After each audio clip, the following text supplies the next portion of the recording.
a good burger done right, simply, is what I like.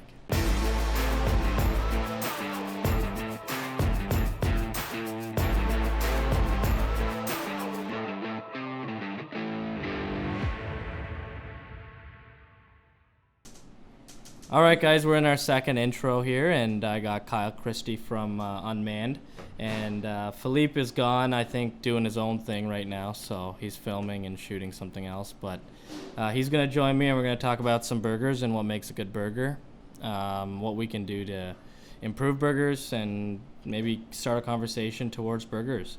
I want to hear a lot of your feedback and your opinions on burgers and what we can do and how we can change and come up with new ideas that inspire interesting burgers here in town that are local and fresh.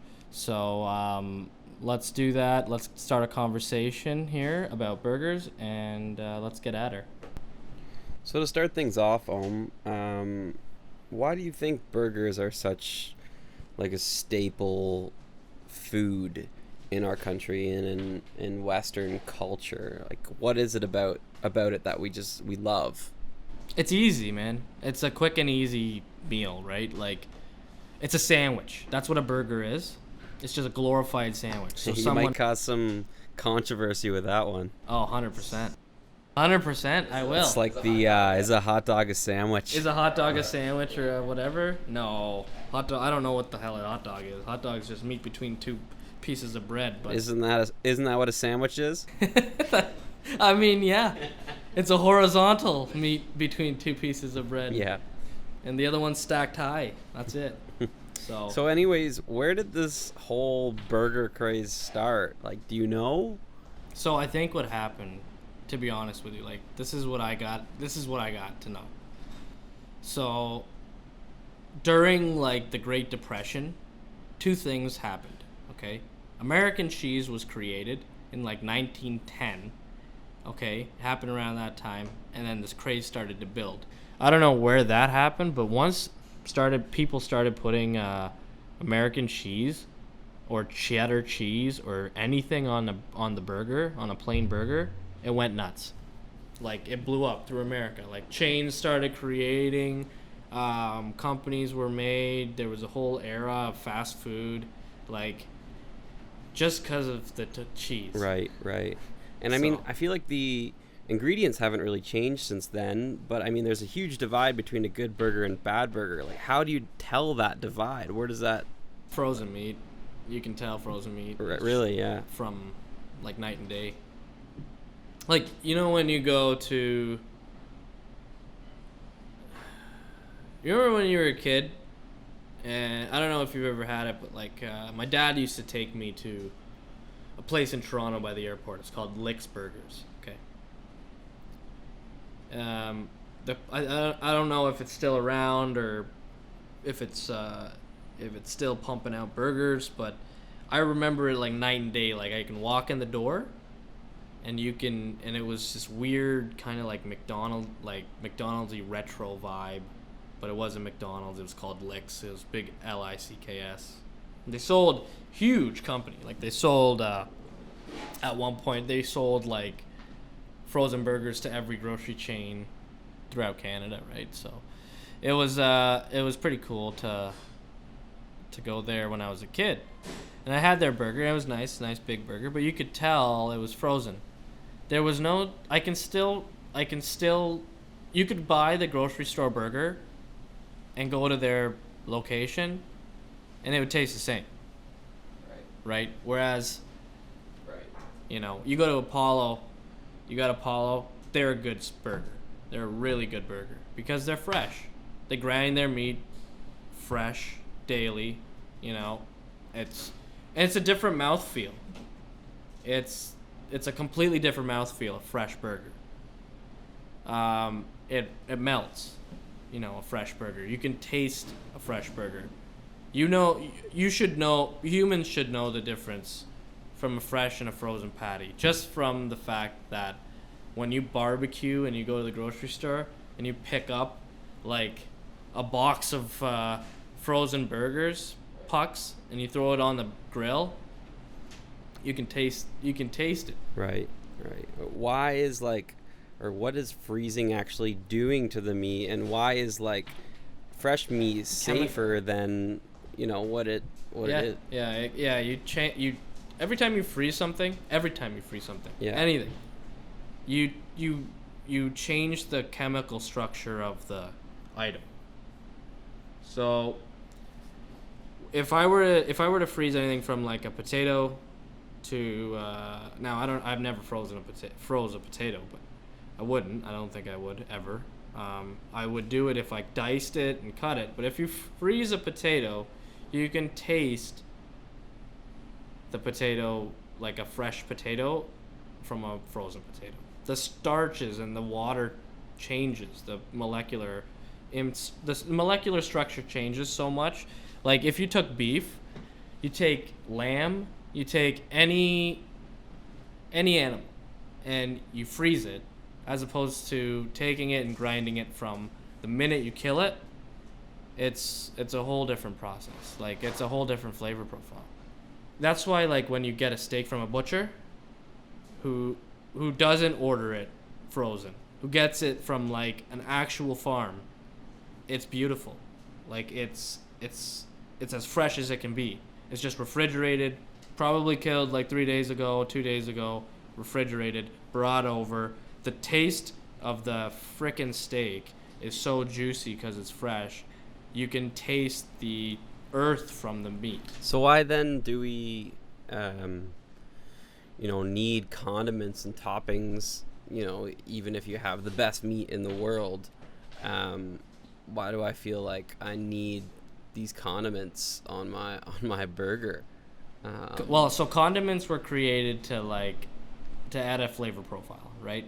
But they were also created to kind of, I think in this country, condiments are used to kind of cover up a lot of flavor, right? So for a burger, you take it both ways. Now, if you have a burger, putting condiments on a burger accompanies the dish because it adds to the flavor of the burger.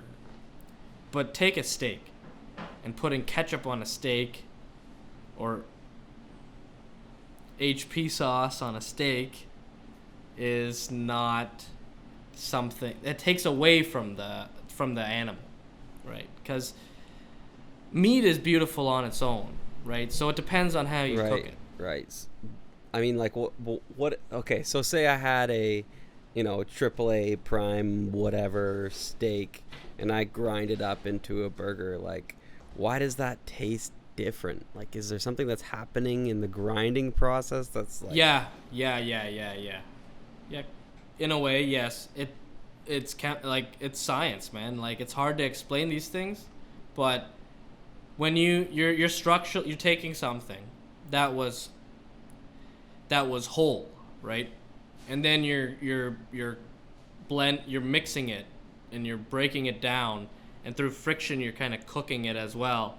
So like when we grind beef or when you grind any meat, you want to make sure that it's like you technically have to freeze it because you want to make sure that that meat is as cold as possible, because when you run it through that grinder, it heats the friction from grinding it heats the meat.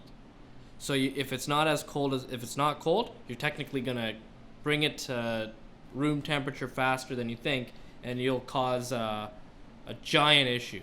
Like you could kill somebody, or get someone really sick. So that's why it's really really fragile working with fresh ground beef, or any meats, fresh ground meats. But the reason why people grind meat is to add flavor, right? So you're not going to grind meat for anything else but a filling, a pie, maybe burgers. You showcase the beef on the burger, but it's your own. Some people like to season it with like cheese and salt and pepper. I like to season it with just salt and pepper. Some people like to put onions in it and garlic. I've tried that before. But the meat is good on its own. It's meant to be good on its own. And if you season it with salt and pepper, everything that you add to that will add flavor, right? So when you do like steak, for example, and you use like salsa verde on a steak, and you put this beautiful whole piece of strip loin out, or a porterhouse, which is what I like to work with, it's a fillet and a strip loin, and it's fantastic. It's a fillet and a ribeye, right, on a T-bone, on like a T, right? So it's a nice pretty piece of meat, and it adds, all you need to do is just add salt and pepper and butter, and that's it, and you're laughing. So then what do you think makes two burgers distinct from each other, between, your burger and the next chef's burger? What separates the two? It's like, it goes down to the chef, to be honest with you. But the burger is a representation of as simple as you should have it, on a bun. The bun, the cheese, what condiments you use, which mustard you use, how fresh your pickles are, what pickles you use, right? There's so many different pickles. There's moisture pickles, stubs, there's tons of different pickles. Then they all have different acid profiles, different flavor profiles. They all have some sort of, some may have a bite, some may be sweet. Right, yeah. A good burger done right, simply, is what I like. So do you think that, in your opinion, it's better to have like a classical burger over, something that's a little bit more gourmet, or? Yeah, so like a gourmet burger is more, there's several different types of burgers, yeah, right? Because it's a plethora of versatility. A smash burger is a burger that is smashed like directly on the griddle. So you take the beef that's fresh, you put it on a hot griddle, and you smash the crap out of it. Now, there's different levels of smashing. There's like, you can smash it to be thick, to a certain thickness. You can smash it to be paper thin. We started this place smashing it to be paper thin, like a traditional smash burger. I kind of think it's like a secret menu item. If you want it like OG way, you could technically get it OG way, and we smashed the crap out of it. And it's like a burger chip, right? So it's not a burger chip. It's like a thicker burger pancake. It's delicious. It's seared. It's crispy. It's different. And then we figured that, a lot of people don't like it here in town, super thin. They want a little bit more of a mouthfeel, so we changed it up and we started smashing it more thicker, right? So now you get a thicker patty, but thicker doesn't mean super thick. If you go to some gourmet joints, a gourmet burger would be like a fresh bun that's brioche, or a fresh bun that's like a Kaiser roll, or something that's more bready, and you'd get a thicker patty. So you get a big mouthfeel from that. Fresher ingredients, like, not fresher ingredients, but fresh ingredients like a full leaf of lettuce, bigger chunks of tomatoes, but they could be like heirloom tomatoes, they could be like big hothouse tomatoes. There's a lot of different types. We use a small tomato for us, so that it gives us a nice thin cut. We like to cut everything thin and keep everything kind of unison, so that our burgers stand out, right? Whereas some burgers, the people like to keep them thick, and I think a thinner burger is better than a thicker burger. Like a burger that you can kind of eat and still be satisfied and be full off of one burger, but not like you eat it and you're getting a whack load of breading and a whack load of beef. You don't want I get it. You can get a small bun and put it in between a big thick patty, but which is some people's take, But I mean, too much bread is too much bread. I think that's a key thing. You shouldn't have too much bread. You should have very little bread. Thanks guys for tuning in. We'll talk next week. Next week we'll talk about some pretty interesting stuff. Figure out what we can do with Indian food and kind of go off of on Indian food. And I think that there's a big stigma around the scarcity behind Indian food. So I think we should address that because you know what? Indian food is really something that is underappreciated and it's pretty healthy. So if there's any route you should go, it's that route. So we'll figure that out next week. Thank you guys for tuning in and have a great night.